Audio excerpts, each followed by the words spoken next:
بسم الله الرحمن الرحيم.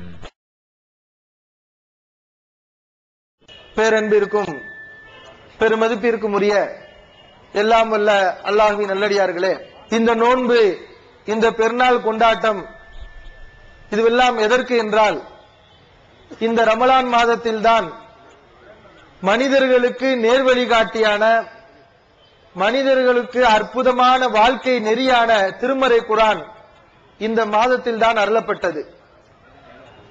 அப்படிப்பட்ட அழகான இறைவனுடைய உபதேசங்களை, வழிமுறைகளை, வழிகாட்டல்களை இந்த மாதத்தில் நாம் பெற்ற காரணத்திற்காக அல்லாஹ்வுக்கு நன்றி செலுத்தும் விதமாக இந்த மாதத்திலே நாம் நோன்பு வைத்தோம். அல்லாஹ் திருமறை குர்ஆனிலே சொல்லி காட்டுகிறான், ஷஹ்ரு ரமலான் அல்லதி உன்சில ஃபீஹில் குர்ஆன். இந்த ரமலான் மாதம் இத்தகைய மாதம் என்றால், இதில்தான் மக்களுக்கு நேர்வழிகாட்டியாகவும் சத்தியத்தையும் அசத்தியத்தையும் பிரித்து காட்டக்கூடிய திருமறை குர்ஆன் அருளப்பட்டது. எனவே இந்த திருமறை குர்ஆனை நீங்கள் பெற்ற காரணத்தால், இந்த மாதத்திலே உங்களுக்கு வழங்கப்பட்ட காரணத்தால், அல்லாஹ்வுக்கு நீங்கள் நன்றி செலுத்தும் விதமாக இந்த மாதத்திலே நோன்பு வையுங்கள் என்று அல்லாஹ் கடமையாக்கினான். அந்த நோன்பை அல்லாஹ்வுடைய கிருபையால் நாம் நிறைவேற்றி விட்டோம்.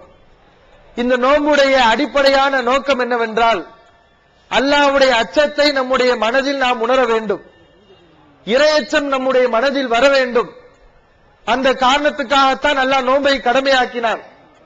அல்லாஹ் திருமறை குர்ஆனிலே சொல்லி காட்டுகிறான், யா அய்யுஹல்லதீன ஆமனூ, இறை நம்பிக்கையாளர்களே, குத்திப அலைக்குமுஸ் ஸியாமு கமா குத்திப அலல்லதீன மின் கப்லிக்கும், உங்களுக்கு முன்னால் உள்ளவர்கள் மீது நோன்பு கடமையாக்கப்பட்டதை போல் உங்கள் மீதும் நோன்பு கடமையாக்கப்பட்டிருக்கிறது. லஅல்லக்கும் தத்தகூன், நீங்கள் இறையச்சம் உள்ளவர்களாக மாற வேண்டும். அல்லாஹ்வுடைய அச்சத்தை உங்களுடைய உள்ளத்தில் நீங்கள் நினைவு கூற வேண்டும். இந்த நோக்கத்திற்காகத்தான் நோன்பு கடமையாக்கப்பட்டிருக்கிறது என்று அல்லாஹ் குறிப்பிடுகிறான். நோன்புடைய காலத்திலே குறிப்பிட்ட நேரத்தில், பகல் நேரத்தில் நம்ம சாப்பிடுறதில்லை, தண்ணி குடிக்கிறதில்லை, மனைவியை நெருங்குவதில்லை. சாப்பிடுவது, பருகுவது, மனைவி, இந்த மாதிரி விஷயங்கள் எல்லாம் ஒவ்வொரு மனிதனுக்கும் அத்தியாவசிய தேவைகள். அப்படிப்பட்ட அத்தியாவசிய தேவைகளை இறைவன் இந்த மாதத்தில் குறிப்பிட்ட நேரத்தில் தொடாதே என்று சொன்ன ஒரே காரணத்துக்காக நாம் அதை விட்டு விலகி இருந்தோம். சாப்பிடாமல் இருந்தோம், பசியில் இருந்தோம், தாகித்திருந்தோம், உடல் தேவைப்பட்டது, நாக்கு தண்ணீரை தேடியது, வயிறு உணவை தேடியது. ஆனாலும் உடலையும் உறுப்புகளையும் மனதையும் கட்டுப்படுத்திக் கொண்டு அல்லாஹ் இதை தடை செய்து விட்டான். அல்லாஹ் தடை செய்த இந்த நேரத்தில் இதை பயன்படுத்தக் கூடாது என்ற இறையச்சத்தில் கட்டுப்பாடோடு இருந்தோம்.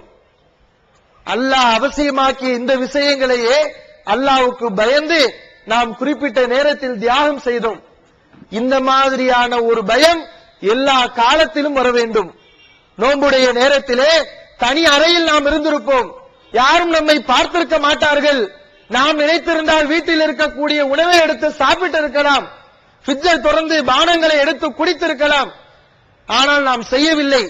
உலகத்தில் யார் பார்க்காவிட்டாலும் அல்லாஹ் ஒருவன் நம்மை பார்க்கிறான் என்ற பயத்தின் காரணத்தால், அச்சத்தின் காரணத்தால் அல்லாஹ் தொடாதே என்ற அந்த சொன்ன பொருளை நாம் தொடவில்லை. காரணம், அல்லாஹ் நம்மை கவனிக்கிறான். இந்த அச்சம், இந்த பயம் ரமலான் மாதத்தில் மட்டும் இருக்கக்கூடாது. நோன்புடைய காலத்தில் நமக்கு வந்த மாதிரி ஒவ்வொரு காலத்திலும், ஒவ்வொரு நேரத்திலும், ஒவ்வொரு நொடியிலும், மனிதனுடைய வாழ்க்கையின் எல்லா நிலைகளிலும் அல்லாஹ் நம்மை பார்க்கிறான், அல்லாஹ் நம்மை கவனிக்கிறான் என்ற பயம், கண்காணிப்பு, அல்லாஹ்வுடைய கண்காணிப்பு நம்ம மேல இருக்குது என்ற எண்ணம் நம்முடைய மனசுல இருக்கணும். அதற்காகத்தான் இந்த குர்ஆனையும் அல்லாஹ் இந்த மாதத்துல கொடுத்து விட்டு அந்த குர்ஆனை நம்முடைய வாழ்க்கையில் செயல்படுத்துவதற்கு பயிற்சியாக இந்த நோன்பை அல்லாஹ் கடமையாக்கி இருக்கிறான். திருமறை குர்ஆனையும் நபிகள் நாயகம் ஸல்லல்லாஹு அலைஹி வஸல்லம் அவர்களை இறை தூதராகவும் அல்லாஹ் அனுப்பினான். அந்த குர்ஆன் சொன்ன போதனைகளை பேணி நம்முடைய வாழ்க்கையில் வாழ வேண்டும். நபிகள் நாயகம் ஸல்லல்லாஹு அலைஹி வஸல்லம் காட்டி தந்த வழிமுறைகளை நாம் பேணி நடக்க வேண்டும். குர்ஆனும் ஹதீஸும் எதையெல்லாம் செய்யாதே, செய்யக்கூடாது என்று சொல்கிறதோ அந்த காரியங்களை எல்லாம் நம்ம செய்யக்கூடாது. இந்த நோக்கத்திற்காகத்தான் நாம் நோன்பு வைத்திருக்கிறோம். ரமலான் மாசம் முடிஞ்சிருச்சு, இனி நம்ம எப்பயும் போல வாழ்ந்துக்கலாம், எல்லா பாவமான காரியத்தையும் செஞ்சுக்கலாம், எல்லா குற்றச்செயல்களும் ஈடுபடலாம். இந்த தொழுகை வணக்க வழிபாடுகள் இதெல்லாம் ரமலான்ல மட்டும்தான். இப்படி பல பேர் நம்ம வாழ்ந்தோம்னு சொன்னா நம்ம எதற்கு நோன்பு வச்சோம்? அல்லாஹ்ட்ட நன்மை எதிர்பார்த்துதானே நோன்பு வச்சோம். இந்த நோன்புடைய நன்மை நமக்கு கிடைக்காது. இந்த ரமலானுடைய நன்மை, இந்த நோன்புடைய நன்மை யாருக்கு கிடைக்கும்? ரமலானுக்கு பிறகு ஒருவன் எப்படி தூய்மையான வாழ்க்கையை அல்லாஹ்வுக்கு பயந்து வாழ்கிறானோ அதை பொறுத்துதான் அவன் நோன்பு வைத்தவருடைய நன்மை அவனுக்கு தரப்படுகிறது. நபிகள் நாயகம் ஸல்லல்லாஹு அலைஹி வஸல்லம் சொன்னார்கள், மல்லம் யதா கௌல ஸூரி வல் அமல பிஹி ஃபலைஸ லில்லாஹி ஹாஜத்துன் ஃபீ அன் யதா துஆமஹு வ ஷராபஹு. ஒரு மனிதன் கெட்ட சொல்லையும் கெட்ட செயலையும் விட்டுவிடவில்லை என்றால் அவன் நோன்பு வைத்ததனால் அல்லாஹ்வுக்கு எந்த நன்மையும் இல்லை. அவன் வெறுமனே பசித்திருக்கிறான், வெறுமனே தாயித்திருக்கிறான், பட்டினி கிடந்திருக்கிறான். அப்படிதான் அல்லாஹ் எடுத்துக் கொள்வானே தவிர அவனுக்கு எந்த நன்மையும் அல்லாஹ் தருவதில்லை. யாருக்கு நன்மை உண்டு? நோன்புடைய நோக்கத்தை புரிந்து நோன்புல அல்லாஹ்வுக்கு பயந்து வாழ்ந்த மாதிரி இனி வருடம் முழுவதும் நம்முடைய வாழ்நாள் முழுவதும் அல்லாஹ்வுக்கு பயந்து வாழ வேண்டும். யார் நடக்கிறார்களோ அவர்களுக்கு தான் இந்த நன்மைகள்லாம். மறுமையில் நபிகள் நாயகம் ஸல்லல்லாஹு அலைஹி அவர்கள் நரகத்தை பத்தி நமக்கு எச்சரிச்சிருக்கிறாங்க. இந்த குர்ஆனும் ஹதீஸும் காட்டிய அடிப்படையில் நாம் வாழாவிட்டால் மறுமையில் மிகப்பெரிய கைசேதத்தை நம்ம அனுபவிக்க வேண்டியது வரும். நரகம்ங்கிறது சாதாரண ஒரு வேதனையாது. அதை பற்றி நபிகள் நாயகம் ஸல்லல்லாஹு அலைஹி அவர்கள் சொன்னார்கள், நாருக்கும் ஜுஸூமின் 70 ஜுஸூமின் நாரி ஜஹன்னம். நீங்கள் இந்த உலகத்திலே பயன்படுத்தக்கூடிய நெருப்பு மறுமையில் நரக நெருப்பில் 70 1 மடங்கு தான். இது 70 1 மடங்கு தான் இந்த உலக நெருப்பு.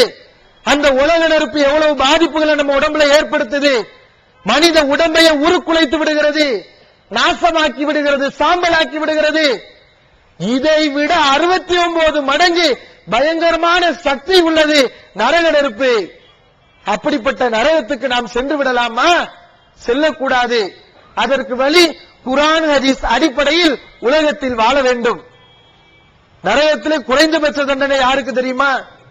அதை நம்ம கேட்டா பயங்கரமா இருக்கும். குறைஞ்சபட்ச தண்டனை எப்படி பாருங்க. நபிகள் நாயகம் ஸல்லல்லாஹு அலைஹி வஸல்லம் சொல்றாங்க, இன்ன அஹ்வன அஹ்லின் நாரி அதாபன் யௌமல் கியாமா. மறுமை நாளில் குறைந்தபட்ச தண்டனை நரகத்தில் யாருக்கு வழங்கப்படும்? ஒரு மனிதன் அவனுடைய உள்ளங்காலிலே 2 நெருப்பு துண்டுகள் வைக்கப்படும்.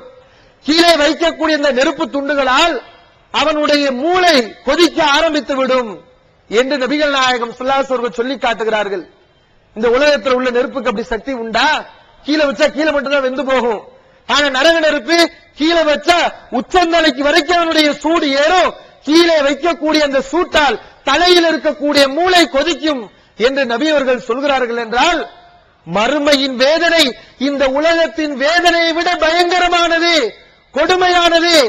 அப்படிப்பட்ட நரகத்துக்கு பயந்து அஞ்சி நாம் இந்த உலகத்திலே வாழ வேண்டும். அப்படி வாழ்ந்தோம் என்றால் நல்லவர்களாக குர்ஆன் ஹதீஸை பேணக்கூடியவர்களாக இந்த உலகத்தில் நாம் வாழ்ந்தால் மறுமையில் இந்த உலகத்தில் உள்ள இன்பங்களை விட அற்புதமான சுவையான இன்பமான இன்பங்களை அல்லாஹ் மறுமையில் தருகிறார். அல்லாஹ் திருமறை குர்ஆன்ல சொல்லி காட்டுகிறான், வல் ஆகிரத்து கைரும் வபகா. இந்த உலகத்தை விட மறுமை சிறந்தது, நிரந்தரமானது என்று அல்லாஹ் சொல்லி காட்டுகிறான். இந்த உலகத்தில் எது நிரந்தரம்? நம்ம நிரந்தரமா? எவ்வளவு காலம் வாழுவோம்? 50 வருஷம், 40 வருஷம், சில பேருக்கு 20, 10, 5, பிறந்தோனே மௌத்து. இப்படி மௌத்து எப்போ வரும் சொல்ல முடியாது. இந்த உலக வாழ்க்கை அற்பமான வாழ்க்கை. ஆனா மறுமையில நம்ம சொர்க்கம் போகிவிட்டால் சொர்க்கத்துல மௌத்து கிடையாது. அந்த இன்பம் நிரந்தரமான இன்பம். இங்க ஒருத்தன் பணக்காரனா இருக்கிறான், திடீர்னு ஏழை ஆயிடுறான். நல்ல ஆரோக்கியமா இருக்கிறான், நோய் நொடி ஏதாவது வந்து ஒடிஞ்சு போயிடுறான். இதெல்லாம் இந்த உலகத்துல. ஆனா சொர்க்கத்துல சொர்க்கவாசிகளுக்கு அறிவிப்பு செய்யப்படுமா? யா அஹ்லல் ஜன்னா, சொர்க்கவாசிகளே, இன்னலக்கும் அன் தஸஹு ஃபலா தஸ்கவு அபதா. சொர்க்கத்துல நீங்கள் என்றைக்கும் ஆரோக்கியமாக இருப்பீர்கள், ஒரு கால் நோய்வாய்ப்பட மாட்டீர்கள். இன்னலக்கும் அன் தஷிப்பு ஃபலா தஹரமு அபதா. சொர்க்கத்துல நீங்கள் என்றைக்கும் இளமையாக இருப்பீர்கள், ஒரு காலம் வயோதிகத்தை அடைய மாட்டீர்கள். இன்னலக்கும் அன் தஹயவ் ஃபலா தமூது அபதா. சொர்க்கத்துல நீங்கள் உயிரோடவே இருப்பீங்க, இங்க மௌத்து பிரிவினைக்கு வேலையே இல்ல என்று மறுமையில் சொர்க்கவாசிகளுக்கு சொல்லப்படும். அல்லாஹ் மறுமையில் தயார் செய்து கொடுக்கக்கூடிய இன்பங்கள் எல்லாம் பாத்தீங்கன்னா இந்த உலகத்துல உள்ளதை விட அற்புதம். இந்த உலகத்துல நோய், கஷ்டங்கள், சிரமங்கள் எல்லாம் வருகிறது. ஆனால் மறுமையில் சிரமம், நோய் எந்த எதுக்கும் வேலையே கிடையாது. சொர்க்கவாசிகள் நிறைய சாப்பிடுவாங்க, நிறைய பருகுவாங்க. லா எபுலூன், அவர்கள் சிறுநீர் கழிக்க மாட்டார்கள். நபிகள் நாயகம் ஸல்லல்லாஹு அலைஹி வஸல்லம் சொல்லி காட்டுகிறார்கள். வலா யதகப்பத்தூன், மலம் கழிக்க மாட்டார்கள். அவர்கள் சீவக்கூடிய சீப்பு கூட தங்கத்தால் இருக்கும். அவர்கள் தங்கக்கூடிய மாளிகை முத்தாலான மாளிகையாக இருக்கும். இப்படி அல்லாஹ் மறுமையில் மிகப்பெரிய பாக்கியங்களை, இன்பங்களை நமக்கு தயார் செய்து வைத்திருக்கிறான். யாருக்கு? இந்த உலகத்தில் அல்லாஹ்விற்காக பயந்து அவன் சொன்ன கட்டளைகளை பேணி அவனுடைய தூதர் எந்தெந்த காரியங்களை செய்யக்கூடாது என்று தடுத்தார்களோ அந்த காரியங்களை எல்லாம் விட்டு விலகி யார் வாழ்கிறார்களோ அவர்களுக்குத்தான் மறுமையில் இப்படிப்பட்ட பாக்கியங்கள்.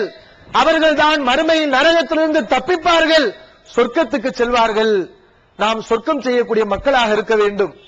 இந்த உலகத்துல மனிதன் தான் நிறைய தவறுகளை செஞ்சிருப்போம். ஆனா இந்த பெருநாள் தினத்தில் நாம் ஒரு சூளுரை எடுக்க வேண்டும், ஒரு முடிவெடுக்க வேண்டும். இது ஒவ்வொருவருக்கும் என்னென்ன தவறு இருக்கு நமக்கு தெரியும். அல்லாஹ்வுக்கு மாற்றமாக நபிகளாருக்கு பிடிக்காத காரியங்கள் நம்ம செய்யறோம். அதை எதையும் நீ செய்ய மாட்டேன், அல்லாஹ் காத்திருக்கிறான்.